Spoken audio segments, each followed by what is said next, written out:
আমার মনে হয় মানুষের প্রেমে পড়ার চেয়ে প্রকৃতির প্রেমে পড়াটা আলাদাই এক শান্তির জায়গা।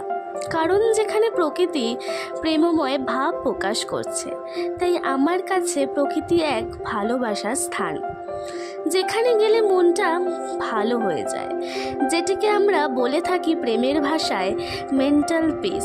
আমার মনে হয় সেটা প্রকৃতির নিঃস্বার্থে দিয়ে চলেছে। মনে হয় শহরের একরাশ ক্লান্তি, ঝুট ঝামেলা, কলরব থেকে দূরে এক শান্তি দান করছে প্রকৃতি। প্রকৃতি মানেই গাছপালা শুধু এইটুকুতেই সীমাবদ্ধতা তা কিন্তু নয়।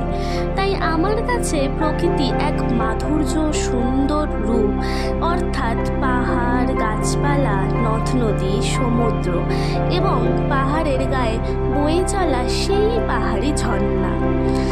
যেন মনে হয় ঝর্ণা বয়ে চলার মধ্যে দিয়ে কত কথাই না বলে চলেছে, সেই দেখে এক অদ্ভুত তৃপ্তি আসে।